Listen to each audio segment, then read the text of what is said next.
Vedare tinokuchingamidzai zvekare kune chimwe chirongwa pano paZim Facebook Secrets and Confessions. Tadzoka zvekare nemamwe mamessages nezuro vedare ndakaita imwe video call nemacontent creators edu.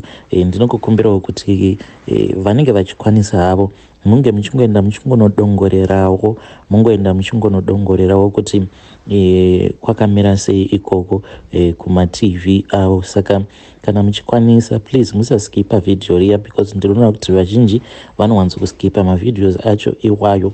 So munongotarirawo mubva mangoona kuti zvakamira sei, mungonosiyawo zvenyu, kungonosiya like, mungonovasirawo sub handitika, so that vange vachikwanisawo kungoendererawo mberi, vachingoenderera mberi nekuita content yavo.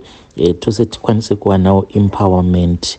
Regedzai tibva tenda mumamessages edu atadzoka takakubatirai. Message yedu yekutanga yakamira sekudai so: hanzi makadi zvenyu mukoma, ndinokumbirawo kuti munge muchindiposterawo nyaya yangu makaviga chitupa changu.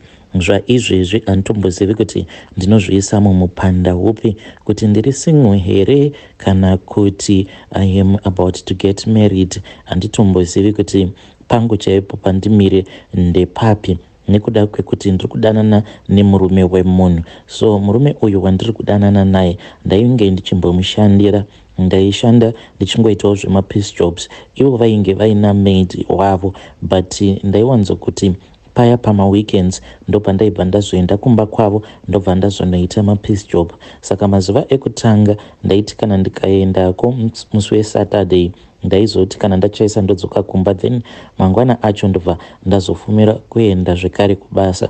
Ndaizoswera ndiriko since ivo vainge vachienda kuchurch, because ivo mapasta, vanhu ava mapasta. Murume uyu wandiri kudanana naye ndipasta, iye nemudzimai wacho vose vafundisi. So vakazonditi ndaifanira kuti ndinge ndichiti Friday paya kana ndachaisa kuzvimapiece job zvangu ndobva ndananga kumba kwavo straight. So ndainge ndoita sekunge kwavo ndainge ndichishanda stay in Saturday neSunday, then Monday makuseni ndomuka zvangu, kana kuti Saturday usiku paya panenge pazodzoka maid wavo, inini ndobva ndazodzoka kwedu kulocation kwandinogara.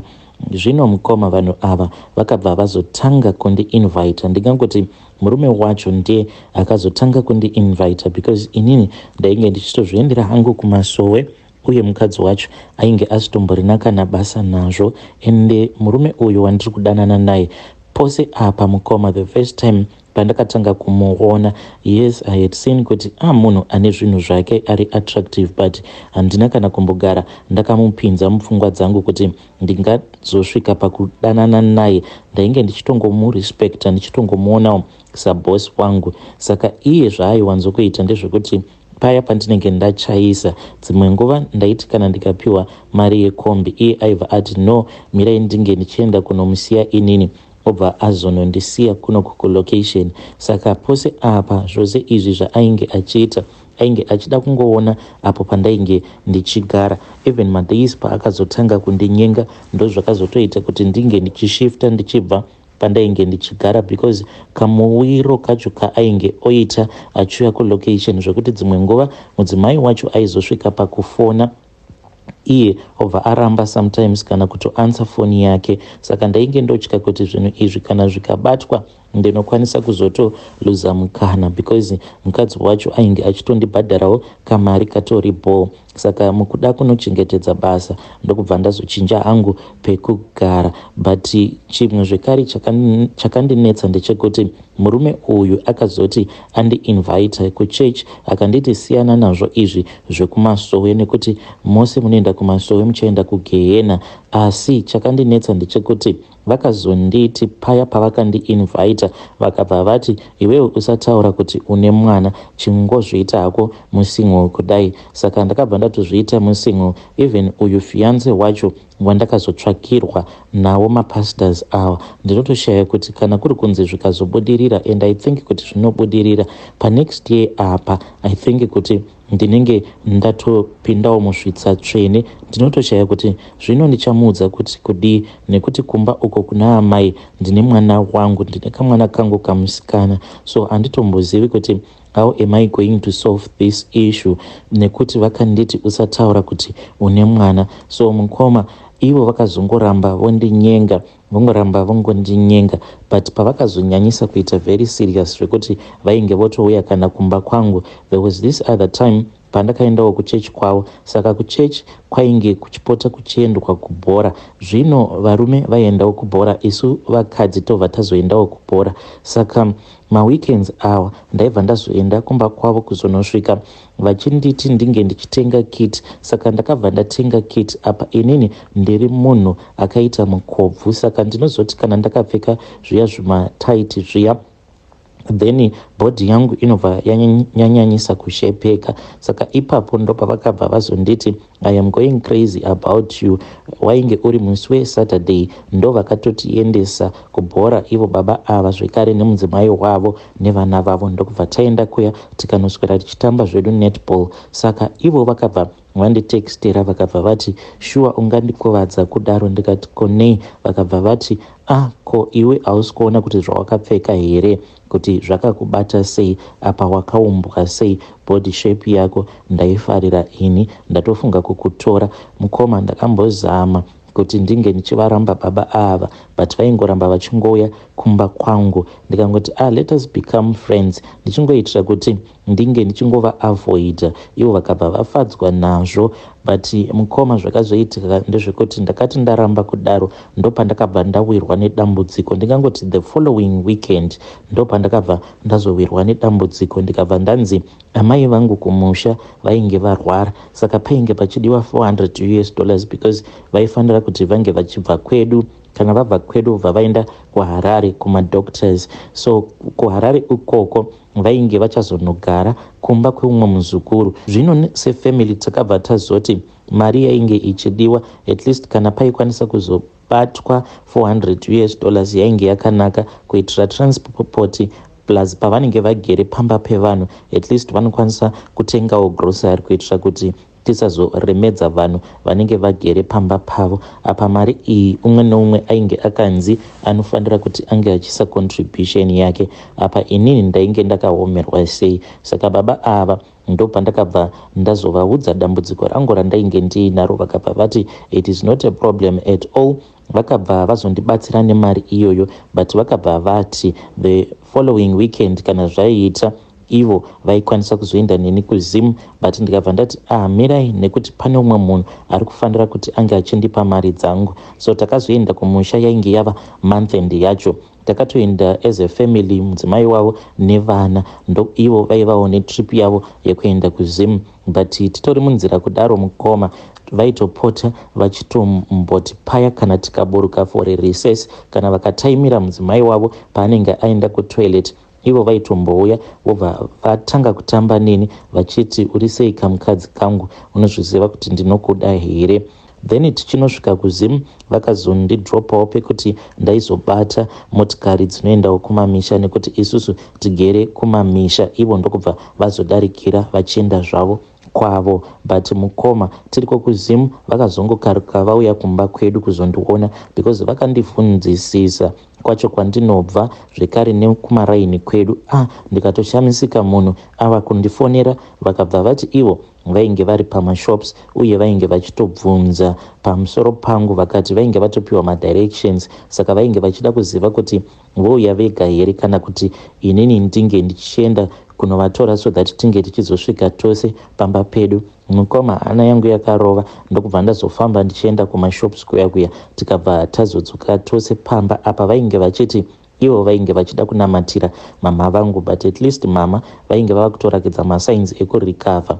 Takazoti tasvika pamba, chakazondishamisa ndechekuti vapedza kunamata vakazotozviintroducer seboyfriend yangu. Mukoma vakabva vazoita mazuva 3 vagere pamba pedu vachitozviita mukwasha. Vakatosiya vatoita mabasa akasiyana-siyana, vakatokwidza mugomo nemotikari yavo, vakabva vatonotemawo huni nehanzvadzi dzangu. So nerimwe zuva vakabva vazondiudza kuti vainge vava kuda kudzokera kuHarare. Ndopatakazongobuda zvedu tichienda kumashops pakuzodzoka mukoma nezvose zvavainge vandiitira plus nepressure yavainge vongoramba vongondipa. Ndopatakabva tazoita bonde mumotikari mavo. Vakabva vazodzoka zvavo kuno kuJoni. Inini vakanditi hazviite kuti tinge tichidzoka tose. Vakanditi iwewe ndinoda kuti unge uchizotevera kumashure. Pandakadzokawo kuno kuSouth ndokubva tangoenderera mberi nekudanana. So kana ndichiverenga ndingangoti so far kubva zvavakatanga kundimanikidza vachindinyenga ndichivaramba tatova ne2 years tichidanana. So I think kuti last year kunana March ikoko ndipo pavakazonditi one day vanoda neSIM2. Vainge vachingoda kungonzwa kuti zvinotesta sei bonde nekuSIM2. Ndakambozama kuramba asi dambudziko rainge roitika nderekuti pose pandaizama kuti ndinge ndichiramba ivo vaibva vazoramwa bonde racho kusvika ndazongobvuma because ndainge ndava kuona kuti murume uyu ndiye anotondichengeta uye akabva anditi handidi kuti unge uchingoramba uchishanda. Mari dzose idzo dzawainge uchipiwa kumapeace job ndodzandichange ndichizokupa, but ndinongoitawo musikanzwa nekuti kana ndikadanwa nevanhu vangu vemapeace job ndinobva ndaenda ndichiitira kuti mari yacho ndinge ndichiiwana double. But ivo kana vakangozviziva vanobva vatanga kupopota. Saka ndinoitwa nekuSIM2 navo baba ava, but not all the times. Ivo vanonditi ndo zvinotovanakidza izvozvo zvekundiita nekuSIM2. Hanzi kumwe uku hakunyatsokuvanakidza. So mukoma, even though ndakazosvika pakubvuma but hazvindinakidzi, zvinotondirwadza asi uye baba ava vatova mumwoyo mangu. Ndava kutonzwa kuti ndinotovada ende dzimwe nguva ndinotomboavoida kuenda kuchechi because ndinoti kana ndakatarisa mukadzi wavo kana akapfeka hembe dzinodhura then neniwo ndinenge ndava kuda kutengerwawo dzangu hembe dzinodhura. So zvakazoitika mukoma ndezvekuti vakabva vazondiintroducer kumai fiance, kune my future husband, but iye manje achiri kuchikoro cheupastor. I am really confused kuti ndodii. Ivo kana ndikada kugara navo pasi kuti ndinge ndichivabvunza kuti zvino nezvose izvi zvatiri kuitirana, you know that I am now in love with you. Saka uyu manje uyu wauri kuda kundigamuchidza murume uyu ndichazoita sei naye? Are we going to continue? Kana ndazova mukadzi wake ndo pachazoperera sarungano here? But iye anongonditi tichazotaura each and every day inenge iri tichazongotaura. Apa mazuva ari kufamba manje ndinenge ndatova mukadzi wemunhu. So I don't even know what am I supposed to do. Zvaizvezvi hatikwanisi kunyatsokuva neopen relationship inini nefiance yangu nekuda kwemutemo wemuchechi. So ndizvezvo zvekutongoti kuonana kwedu hunge iye kana auya kuno kuSouth Africa but because ari kustada ari kuAmerica then tinobva tangosangana kumba kwavo pastor ava and he makes sure kuti tatevedzera mutemo wakasetwa nechechi. So ndinokumbirawo advice yenyu. I am really confused kuti ndodii. Hey vedare, ndo message iyo yandakatumidzirwa ichibva kuna vanzvadzi vedu kune mwanasikana uyo. Zvakangoma hazvo vedu we. Hey, masecrets acho asiriwo masecret ekuti vanhu vanozourayana ipapapa. Umwe asingade kuti masecret awa ange achizobuda pachena. Zvakangoma hazvo vedu we. Please ngatizamei kuti tinge tichitaura naye mwanasikana uyu mucomment section. Regedzai tibva taenda panyedu inotevera. Nyedu inotevera yakamira sekudai so. Hanzi makadi zvenyu mukoma, ndinokumbirawo kuti munge muchindiposterawo nyaya yangu makavigawo chitupa changu. Inini ndauyawo pano kuti ndinge ndichizoreurura. Ndiri mukadzi ane makore 35 years ekuberekwa uye ndakatoroorwa zvangu nditori nemhuri yangu zvese bo. But ndinorangarirawo zvimwe zvandakamboita apo pandainge ndichangopedza kunyora O level yangu. Panext door pedu painge paine dzimwe imbwa. Imbwa idzodzo dzaindishungurudza, ndikangoti dzaishungurudza everyone. Dzimwe nguva waitoti kana uchida kuenda kune kamwe katakeshop kainge kari in that same street but kwekupedzisira kwestreet yedu, saka waitodarika napo pamba apa panext door apa paiva nedzimwe imbwa dzekuti dzainge dzichinetsa. Imbwa idzi mukoma dzainge dzakangwara sei because idzo manje zvadzaiita ndezvekuti dzainge dzakachera muzasi mejuraho. Saka dzakati dzachera kudaro dzaiti kana dzikakuona kudai then dzaibva dzakuteverera because pamba apa kumwe kusaiti kwaiva nejuraho, kumwe kusaiti kwainge kuine fence. Dzaikuteverera dzichiita sekunge dzinenge dzisina kana basa newe. Iwewe paunozongotanga kungofamba uri kusaiti kuya kwainge kuine juraho, idzo manje dzaibva dzamhanya dzobva dzanobuda nepamwe napaya apo padzinenge dzakachera, dzobva dzazotanga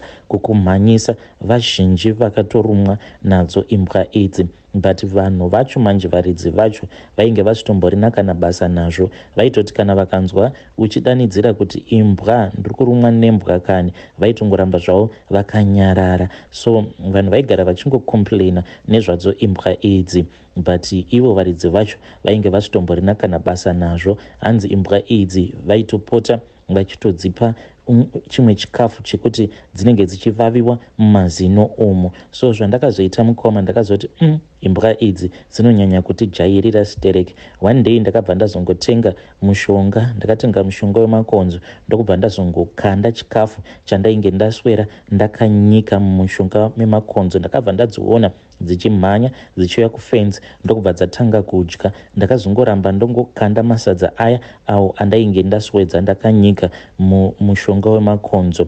Mukoma dzakafa dzose imbwa idzi, ende musikana webasa wepo ndiye akazongodzingwa. Hamena kuti akadzingirwa nyaya yacho iyoyo here kana kuti, because the very next day mushure mekunge ndauraya imbwa idzi ndo pandakabva ndazoona musikana uyu achibudapo achirakidza kuti ainge aine stress, akatakura bhegi rake. Ndiyo confession yangu iyi mukoma yandiinayo, ndizvowo izvi zvandakaita. Ende ndinongoda kuti Mwari vange vachindiregerera, but imbwa idzi dzainge dzanyanyisa kushungurudza vanhu, ndokusaka ndakazongogumisidzira ndadzisira poison.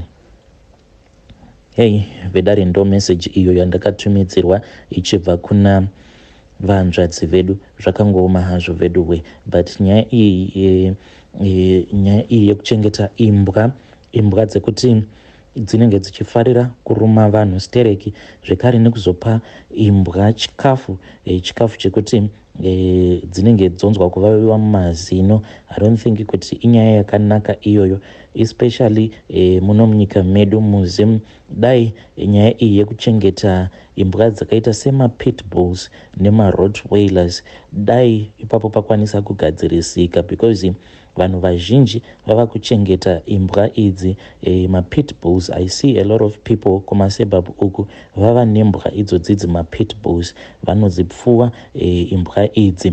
Manje dambudziko remapitbulls nderekuti imbwa idzi kana munhu dzinouraya. Saka I think kuti dai zvikava neform of control, because imbwa idzi kana kuri kuzonzi dzikazopoya one day, maybe mwana kana achitoenda kuchikoro oro munhu achitongozvifambira, imbwa idzi dzinouraya munhu, dzinotouraya munhu kufa.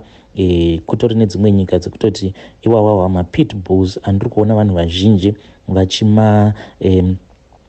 vachimachengeta. Imbwa idzi dzakatobhaniwa kune dzimwe nyika because they are very dangerous dog breeds, because imbwa dzekutoti breed racho ibreed rekuti dzinongotongoshandiswa zvekuita zvekurwa, dzichitorwa dzichitosvika pakuurayana. So you can just imagine what they are going to do to a little child, kana kuti kuno umwe munhu zvake anenge achitozvifambira. Saka kana kuine masociety muzimu, maybe vana SPCA, nyaya iyi vanofanira kuti vamboitarisa kuti imbwa idzi dziri kuchengetwa, dziri kunyatsokuchengetwa pamutemo here, kana kutongoti yatongovawo trend yekuti inini I have the most dangerous dog in my yard. Dzinouraya imbwa idzi, kunyange vana chaiko. Kune vamwe vana vanozotourawa nemapets avo. So you need to be very careful mucommunity menyu. Kana muine munhu anochengeta mapitbulls kana marottweilers aya akaita mazibulldog, mablack aya akaita mazihombe, make sure kuti munhu iyeye mamuzivisa kuti imbwa dzake kunyange zvake achidzichengeta, they must be kept in a safe place, kuitira kuti the whole community needs to be safe. Because kana munhu iye achida kuchengeta a dangerous dog breed, then the whole community has to be safeguarded against that dog. And so tell me what you think in the comment section about this issue. Kwenyuwo zviriko here izvi zvekuti vanhu vari kuchengeta mazimbwa awa, imbwa idzi dziri dangerous? If it is happening in your community, please tell me what you think in the comment section. Zvakangoma hazvo vedu we.